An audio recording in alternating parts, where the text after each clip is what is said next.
أعوذ بالله من الشيطان الرجيم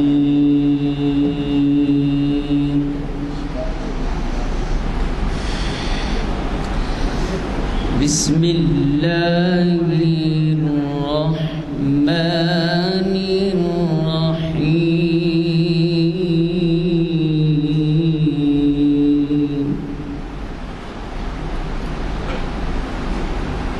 إذا السماء انفطرت وإذا الكواكب انتثرت وإذا البحار فجرت وإذا القبور بعثرت علمت نفس ما قدمت وأخرت يا أيها الإنسان ما غرك بربك الكريم الذي خلقك فسواك فعدلك في أي صورة ما شاء ركبك كلا بل تكذبون بالدين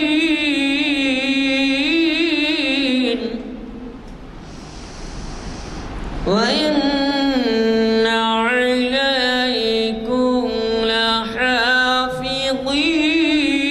لحافظين كراما كاتبين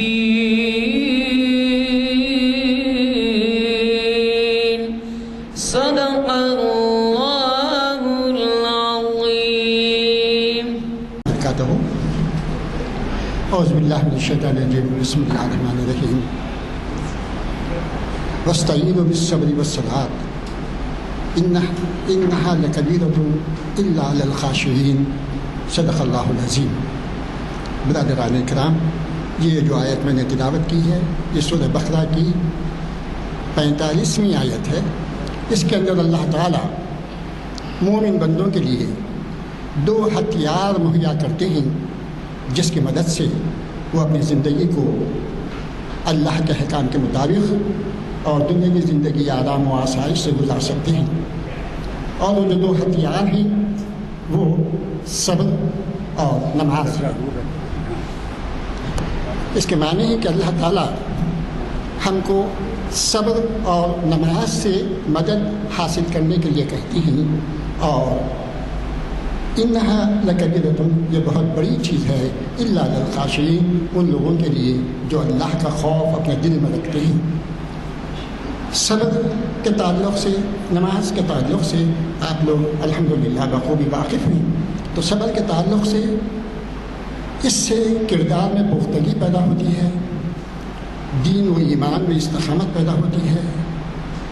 اور دوسری چیز نماز، یہ تو اللہ سے رابطے کا بہترین ذریعہ ہے جس کی وجہ سے کوئی بھی بندہ اللہ تعالیٰ سے مدد و نصرت حاصل کر سکتا ہے.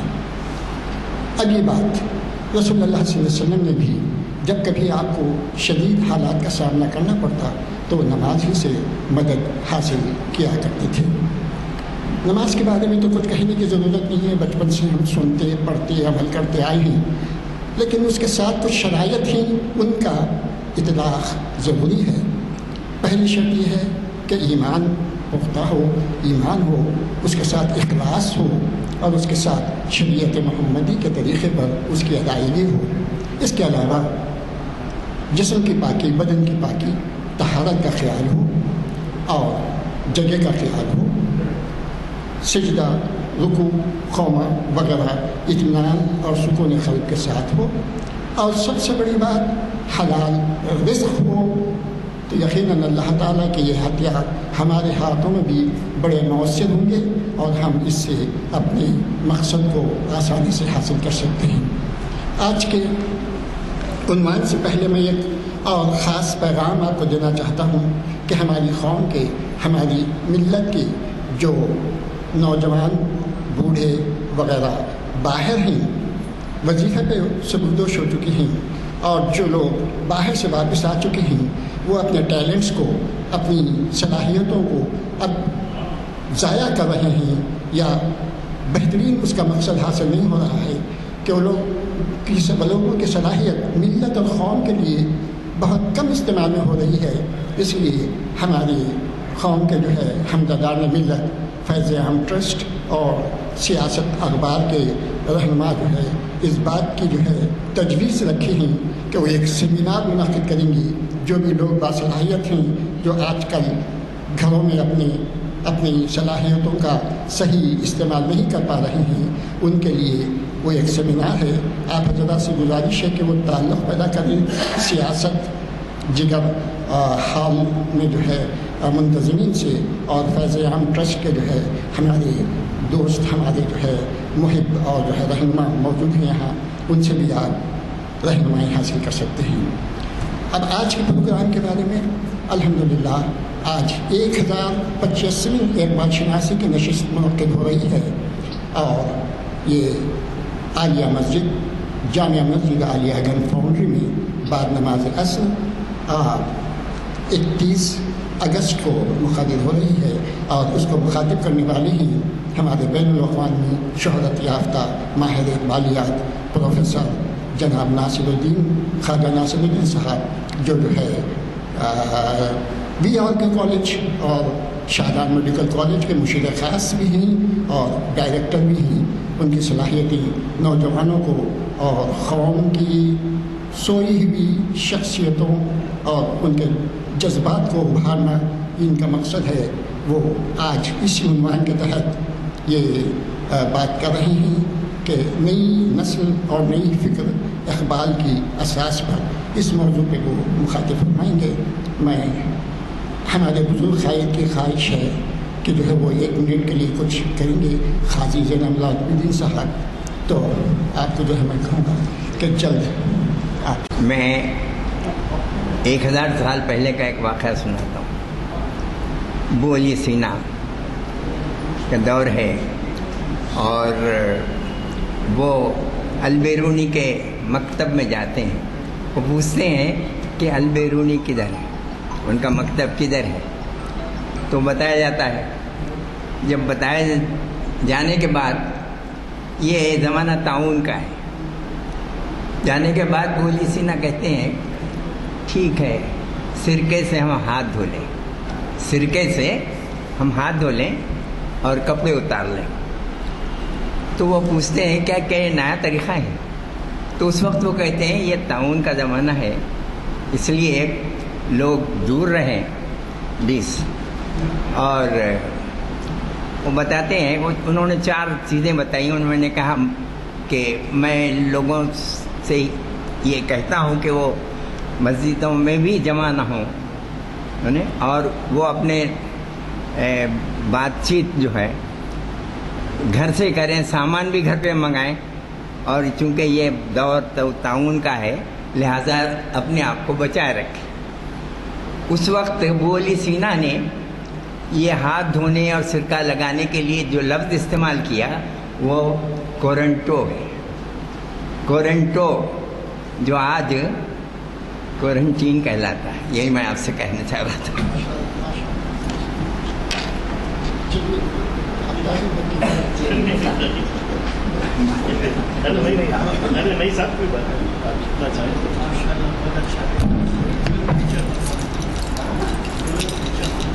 الشیطان الرجیم، بسم اللہ الرحمن الرحیم۔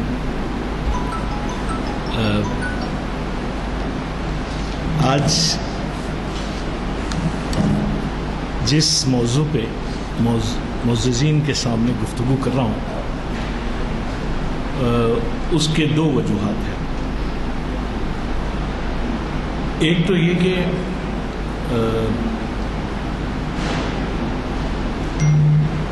نوجوانوں سے یہ بتانا ہے کہ وہ کون سے کوالٹیز ہیں، وہ کون سی خصوصیات ہیں جو آپ کو میدان عمل میں لا سکتی ہیں، جیتا سکتی نہیں ہے.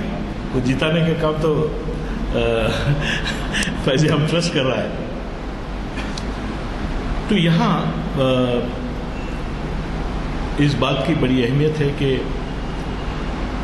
نوجوان نسل سے ہی گفتگو کی جا سکتی تھی، لیکن اس بات کی کوشش ہونی چاہیے ہمارے بزرگوں کی طرف سے کہ ہمارے ہر گھر میں کتنے لوگ تعلیم یافتہ ہیں. ایک ریسرچ، کیونکہ تعلیم یافتہ معاشروں میں گفتگو کے دوران انپروڈکٹیو انوائرنمنٹ ہوتی نہیں ہے نارملی. اب ہم گفتگو کر رہے ہیں کہ موجودہ دور میں نئی نسل کیا ہوتی ہے اور نئی نسل کی فکر کیا ہوتی ہے. آپ کے پاس تو ایک ازمپشن ہے کہ ایک نئی نسل ہے اور ایک نئی تھنکنگ ہے، مگر در حقیقت فی الحقیقت کیا ہم بتا سکتے ہیں کہ نئی نسل کیا ہوتی ہے؟ ذرا آپ سوچئے، کیونکہ کوئی محفل، کوئی بات اس قسم کی نہیں ہونی چاہیے جس سے ہم کو ایک دوسرے کو کوئی فائدہ نہ پہنچے. اگر ہمارے معاشرے اور ہمارے اجتماع اور آرگنائزیشنز نوجوان نسل کی نارمل شرکت سے محروم ہیں تو اس کا پتہ چلتا ہے، اس کا پتہ یہ چلتا ہے کہ ہمارے پاس وہ نسل ہے ہی نہیں جو اس بات کو سمجھ سکے.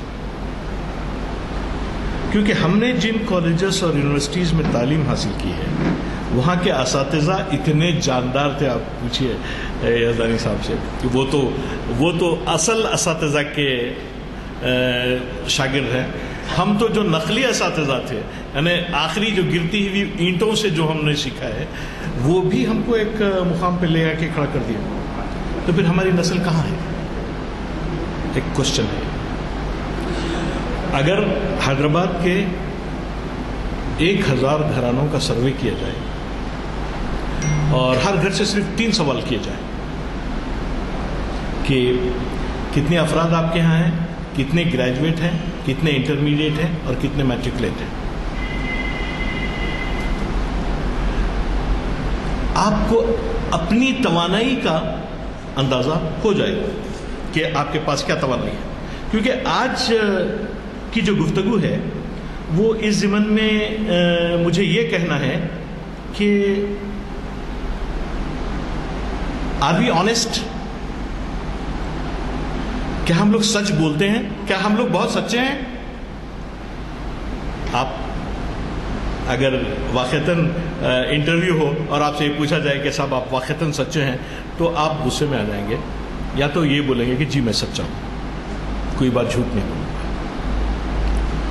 پھر دوسری سوال یہ ہوگا، میں نئی نسل سے سوال کر رہا ہوں اور پرانی نسل کے سامنے یہ سوال پیش کر رہا ہوں تاکہ وہ بات وہاں تک پہنچ جائے. کیا ہم کوئی ٹاسک اپنی نسلوں کو ڈیلیگیٹ کر سکتے ہیں؟ کوئی اسپیسیفک ٹاسک؟ حالانکہ اس بات چیت کو فلسفیکل بنانے کے بجائے میں سوچ رہا ہوں کہ چلیے ہم لوگ اس طریقے کی گفتگو کریں کہ اپلائیڈ اقبال سامنے آئے. اب جو کوشچن آپ سے ہے وہ یہ ہے کہ let us ask this question کہ کیا ہم ہماری نسل کو کوئی کام ڈیلیگیٹ کرنے کے قابل ہیں، کوئی کام سپرد کرنے کے قابل ہیں؟ اس کا جواب نیکسٹ میٹنگ میں آپ تمام لوگوں سے لوں گا، کیونکہ میں چاہتا ہوں کہ ریسرچ کریں آپ کہ اگر آپ اپنے گھر میں یا اپنے محلے میں یا اپنے جاننے پہچاننے والے لوگوں میں کسی نوجوان کو ایک کام دیں تو کیا وہ کر دے گا؟